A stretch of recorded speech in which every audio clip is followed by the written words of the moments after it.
One.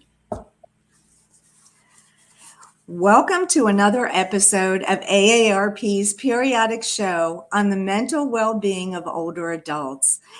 This interview is being recorded, as were our previous ones. Recordings are available at youtube.com/AARP Maryland.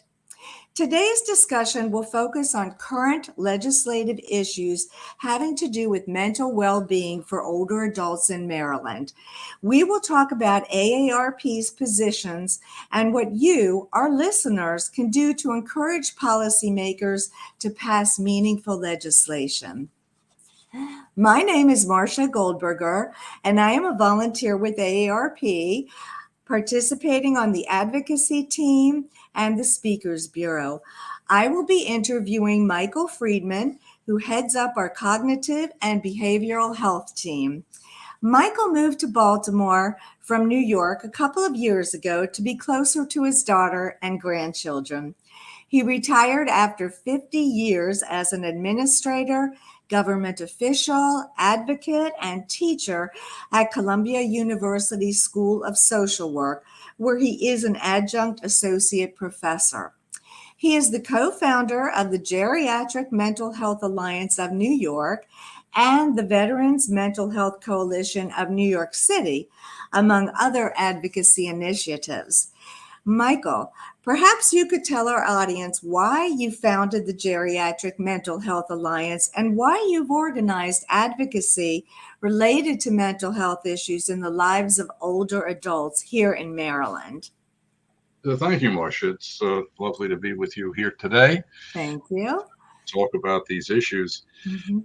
We started the Geriatric Mental Health Alliance in 2004, so we're going back quite a number of years now. And at that time, it was already clear that there was going to be what's known as the elder boom, a tremendous explosion of the population of older adults, which is in the process of growing from somewhere around 12 or 13% of the population at that time to now. It's closing in.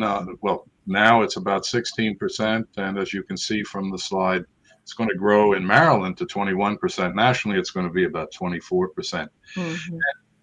Part of what's striking about that is that there's going to be a tremendous shift in the composition of the American population. Older adults will become as numerous, and in some places more numerous, than children. That's a huge, huge change.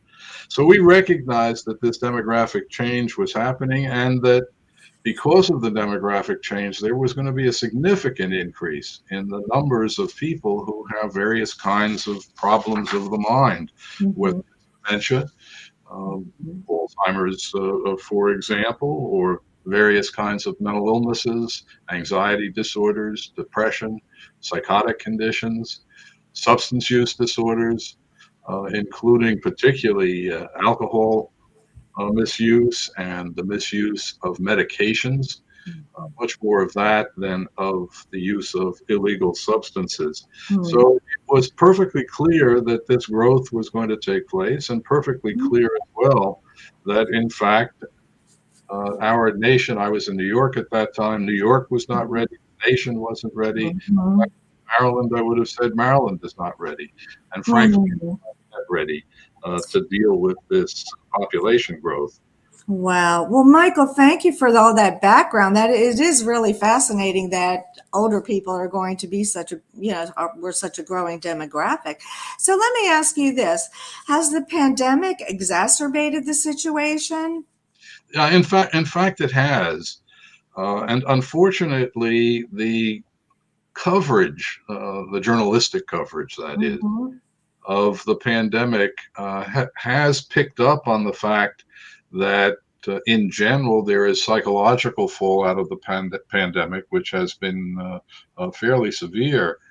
In the course of that coverage, what has been emphasized is that younger populations are more likely than older populations to experience emotional distress. The reason for that, I can say as an old man myself, is, once you get old, you've been through a lot of stuff.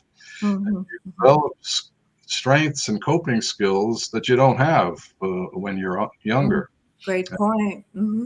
Those of us who have survived, many of us are pretty capable of managing, but there has been significant psychological fallout for older adults, which unfortunately goes unnoticed. Just think about it. People our age, Marsha, Mm-hmm. Yes. who are most likely to die from COVID. We're highly likely to have experienced the loss of family and friends. Yes. Yes, there's a very significant impact on older adults, and unfortunately, it's not adequately recognized. Right. And, you mentioned something about it. It's important that people with pre-existing cognitive, mental, or substance use disorders in their families are, they're particularly psychologically vulnerable in reaction to the pandemic.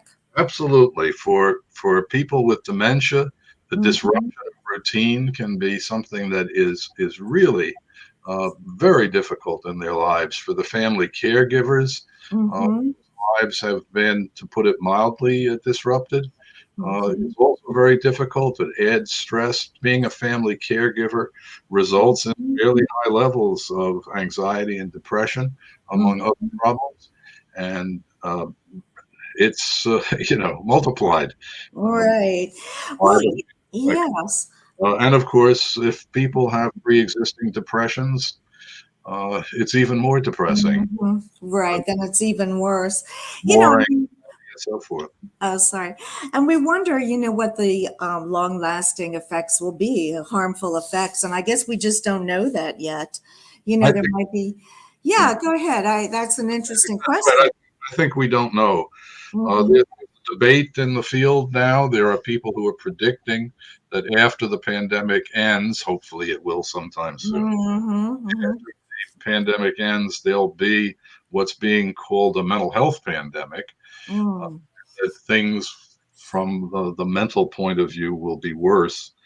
Um, I think we can safely say that during the pandemic, there has been an increase in symptoms of anxiety, depression, and there's been a lot of increase in substance misuse. Hmm. I Hmm. think we can safely say what's going to happen after the pandemic, after the stress of Right. experience lifts. So it could be that the people who were predicting pessimistically are right, but some of us tend to be a bit more optimistic and Mhm. human resilience and hope Mhm. that it won't be quite that bad. But we don't know. We just don't know yet. But yes, hopefully soon, the pandemic will be over. I know we're all extremely weary of it. But before we go any further in our discussion, Michael, I'm wondering if you could explain some of the jargon that we hear. What is meant, for instance, by cognitive and behavioral health issues?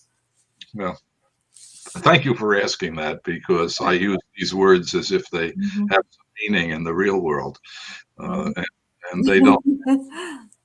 But the term cognitive health or cognitive disorders refers to such problems as memory loss and the loss of the ability to think clearly enough to be able to carry out the ordinary tasks of life. Mhm. Alzheimer's, of course, is the most common form of dementia, which is a form of cognitive impairment. There are some milder forms as well, and there are others which are very serious.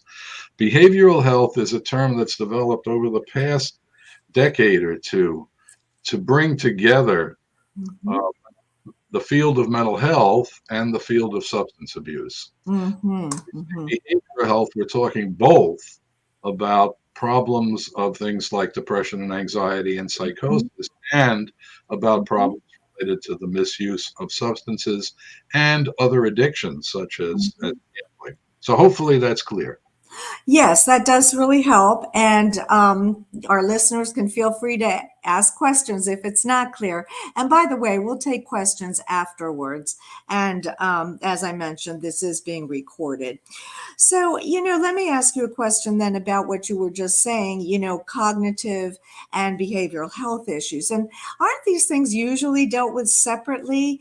And why are they linked together in the AARP proposal that you're going to be discussing in a minute or two? Well, there are historical reasons why there was a separation that developed between the fields of what usually gets referred to as Alzheimer's, meaning the whole field of cognitive impairment, and the field that relates to mental illness, and actually another separation between those two fields and the field of substance abuse. So you're right, they're usually dealt with separately, but the fact of the matter is that in a person, they're all combined.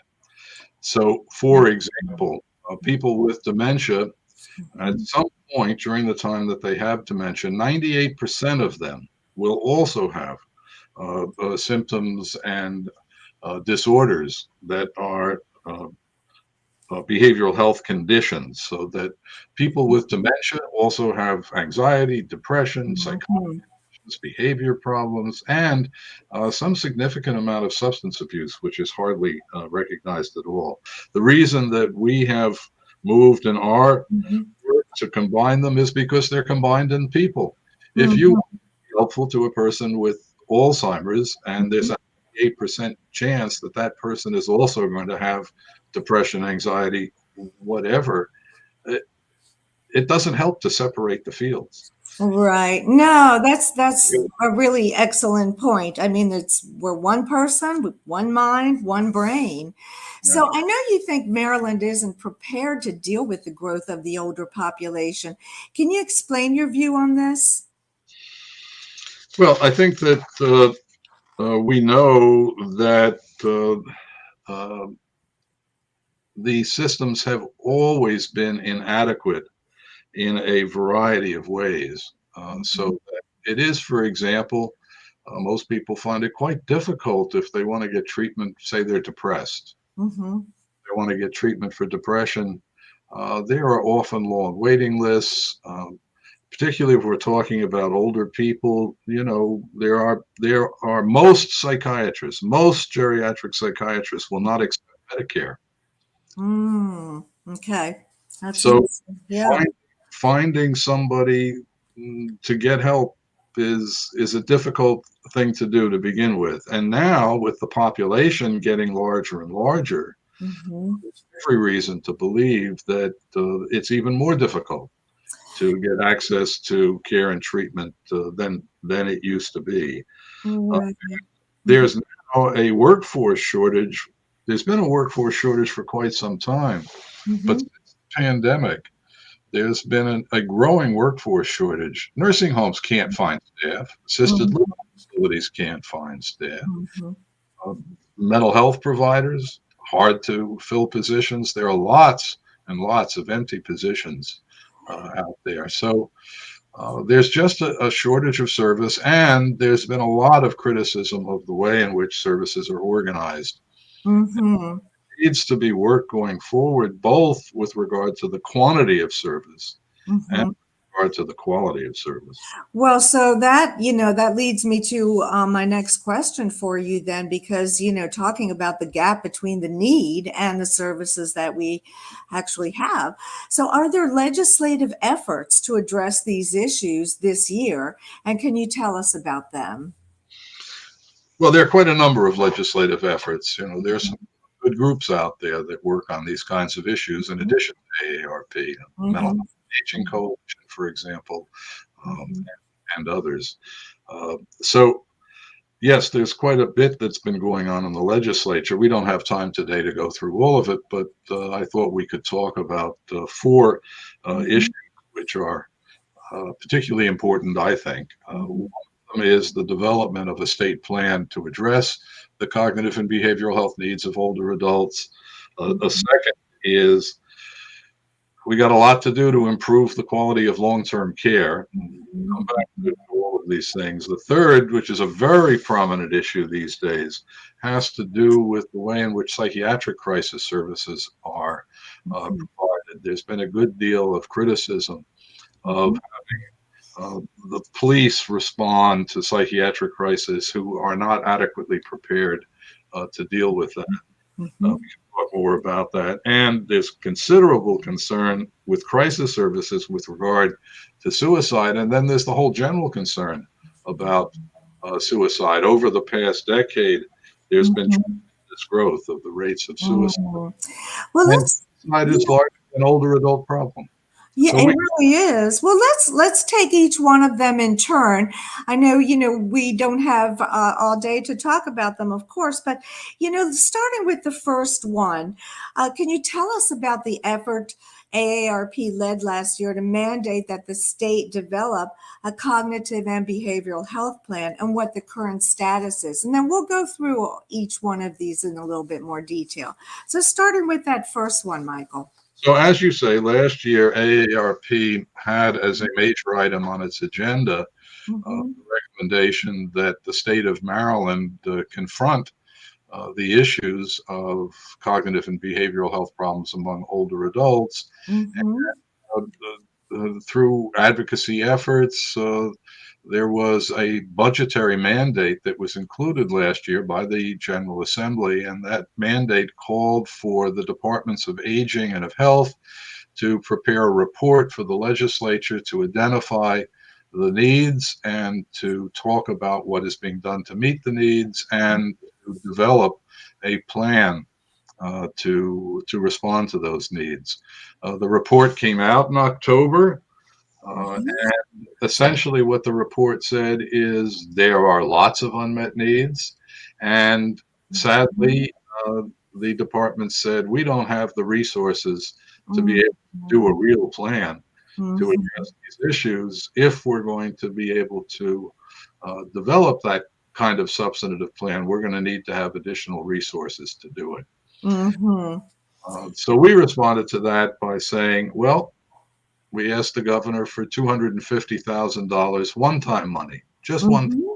Mhm. The idea is you'd hire consultants or you'd hire some staff who could come in and actually develop the plan that needs to be developed. The governor, unfortunately, did not include that in his budget. And so now AARP, along with the Mental Health and Aging Coalition and others, is asking the legislature to come up with that money. Mhm. $250,000 is not going to solve all the problems in the world. It Right. can pay Mhm. for a plan done so that in future years we could really go after the issues that people face. Yeah, no, that is great. And we're going to put up at the end of this some information on how you, our listeners, can help contact your legislators and ask them to press for this $250,000. So, yeah, thank you, Michael. Now, you mentioned an effort to improve the long-term care system. So, what's going on in that area? Well, we've known for decades, it has been known for decades that the Mhm. long term care system in the United States is just not adequate. Mm. Mhm.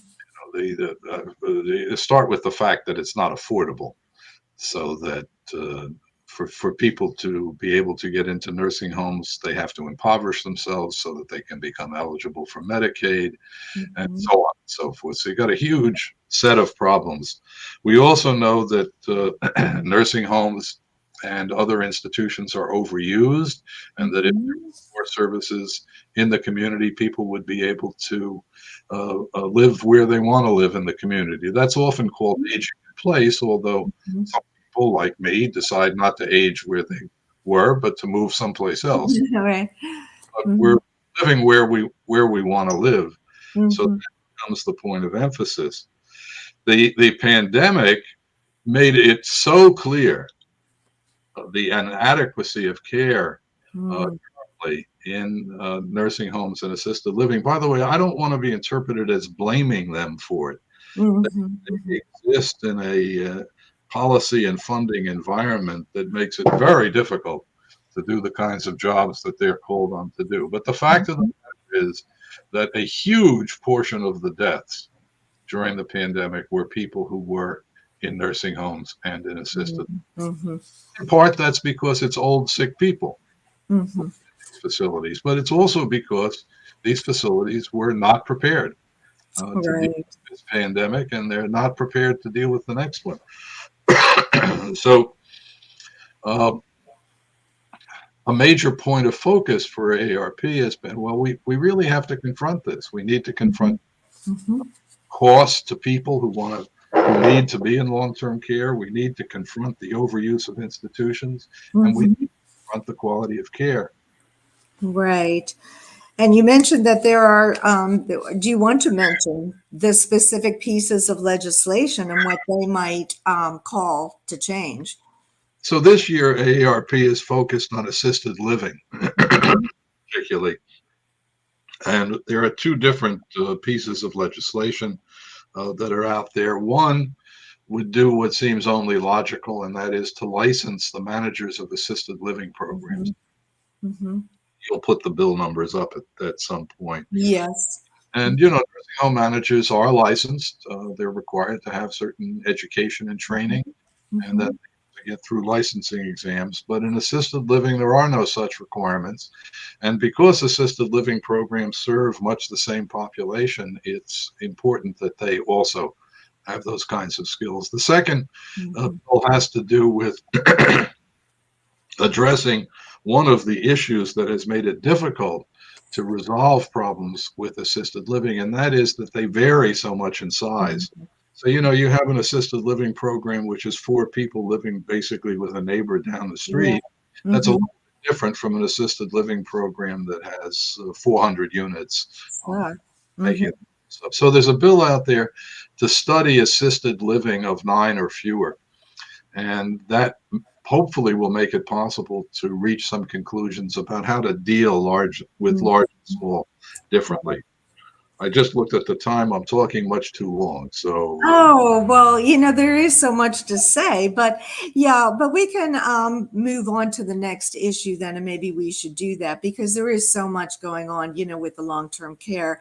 But the third thing that you mentioned legislatively is that there are big changes related to psychiatric crisis services. You did mention that in a little bit earlier, but maybe you could so there explain are two, that. two major changes that are going on. Mhm. Okay. Is that the nation has a suicide prevention lifeline? A Hmm. very difficult number to remember. It's 1-800-273-TALK, I think. Yeah. I've Mhm. been using that number for years, and I'm still not sure when I said it. So Right. the idea is to have a 3-digit number, not 911. That should be used for other purposes, but Mhm. 988. And legislation has been put in place to do that around the country. The state of Maryland is working at putting a 988 system in place, which Mhm. is more difficult than it sounds. The Mhm. other thing is that there has been a lot of criticism in recent years about the way in which we respond as a society to psychiatric crisis, which is that largely we call on the police to go out to. Mhm. Well, the police are not generally trained to deal with people in a psychiatric crisis. They're Mhm. there largely for Mhm. public safety, to deal with crime and so forth. Right. Mhm. So many people have been saying, and there are lots of programs now around the country in which there are mental health professionals who go out on crisis calls. Sometimes as part of Mhm. it with police, sometimes they go alone, different models. Mhm. So Right. Maryland is in the process of developing its own model. And there's some legislation that's related to that as well. Well, that is really great. There are just a million areas that we could talk about. And as you said, we really don't have time to go through all of them. But let's go over just briefly the last one, which is establishing a suicide review committee in Maryland. Uh, as I mentioned earlier, suicide is a major problem in the United States. It's the 10th leading cause of death. Mhm. It is a problem that increases with age. So the older you are, the more likely you are to take your own life. It Mhm. peaks in men who are 85 and older at a much, much higher rate Mhm. the uh, than younger people. I thought we were going to put up a slide about that, but Mhm. Is yeah, if there's we do have a slide there about the rate of suicide increases with age. Oh, there it is. Mm-hmm. And as you can see, it's a very significant problem for older people. And there is a proposal now to establish a suicide review committee, which would review the deaths that are determined to be deaths by suicide, and try to understand what happened, what could have been done to prevent those particular suicides, what that tells us about how we should be changing things systemically so that in the long run suicide can be reduced. So it's a proposal that has great long-term promise. Right. Well, great. Well, thank you so much for that, Michael. So we're going to get to some questions in just a minute or two, but I first wanted to say that, as we mentioned earlier, this interview is also meant to be a call to action. And so we're saying that listeners can take action and help get relevant bills made into law. So let's take a look at the reference page that has been prepared, and I can explain that to you. This is not the right one. It's the one right before that with the QR code. Yes, there it is. Okay, so here are the various bills Michael had talked about. He didn't name them by name, but here they are. Now, as I mentioned, this is being recorded, so you'll be able to check back with us and get these bill numbers. But here you can see we have a website listed in red, and then also a QR code. And many of you know about QR codes, but some of you may not. You just hold your photo app on your phone up to the QR code, take a picture of it. It will go directly to a directory, and you'll be able to find, by putting in your address, you'll be able to find out who your legislators are, and then you can send emails to them on any of these issues, encouraging them, to pass certain issues. So finally, we want people to know that there is a mental health and aging website for Marylanders, and that's at www.mdaging.org. And the Mental Health Association of Maryland has free guidebooks on mental health and aging that can be viewed on the website, or you can order them by calling 443-901-1550. And if you feel you need help, or someone near and dear to you does, we're posting some useful telephone numbers, and those would be at the on the resource page. And eventually you'll be able to call 988. Yes. Yes, and so to get the questions kicked off, do you know any date of that, or a prospective date, Michael, when we might be able to have the 988 number? I think the target is July, and I've been around a long time. It's hard to reach these targets. So okay, all right. So that's kind of a tentative one. Yeah, all right. Well, that was extremely helpful. I hope that listeners have found this this interview to be helpful. Let me look at the comments now that are written in, and throw some questions your way. So here is one that says, what are your thoughts on long-term care settings adversely affecting the well-being of older adults during the pandemic? Well, you did talk a little bit about that, but if there's anything else that you might want to say.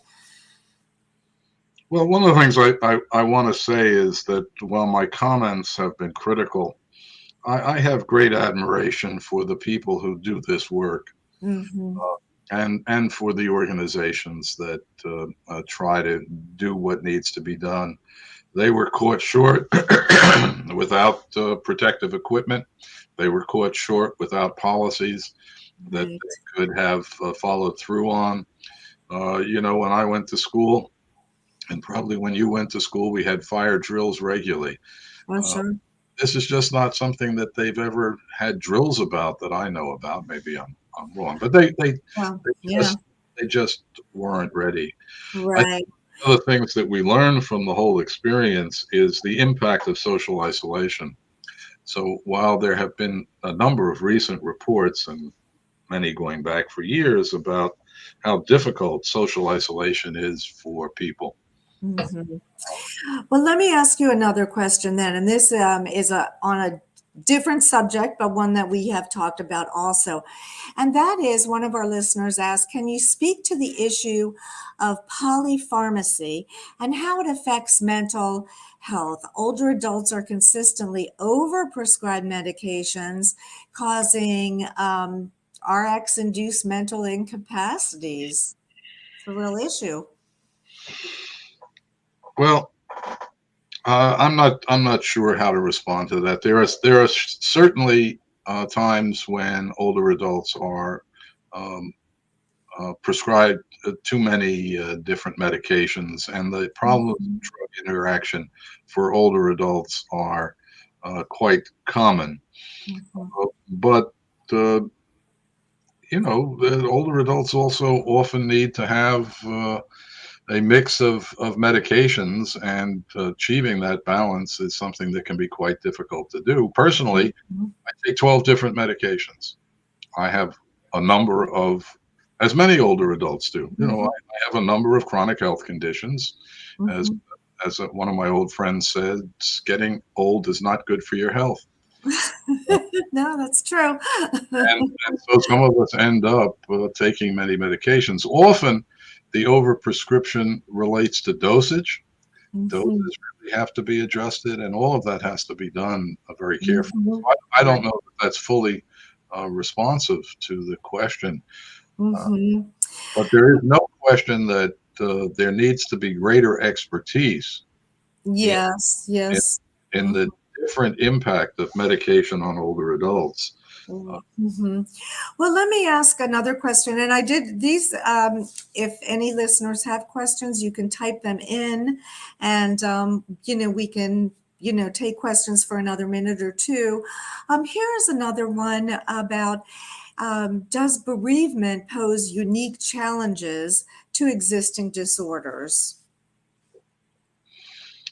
the the evidence is that people who are already depressed, have anxiety disorders, have psychotic conditions, or whatever, that yeah, they are probably more affected by loss Mm-hmm.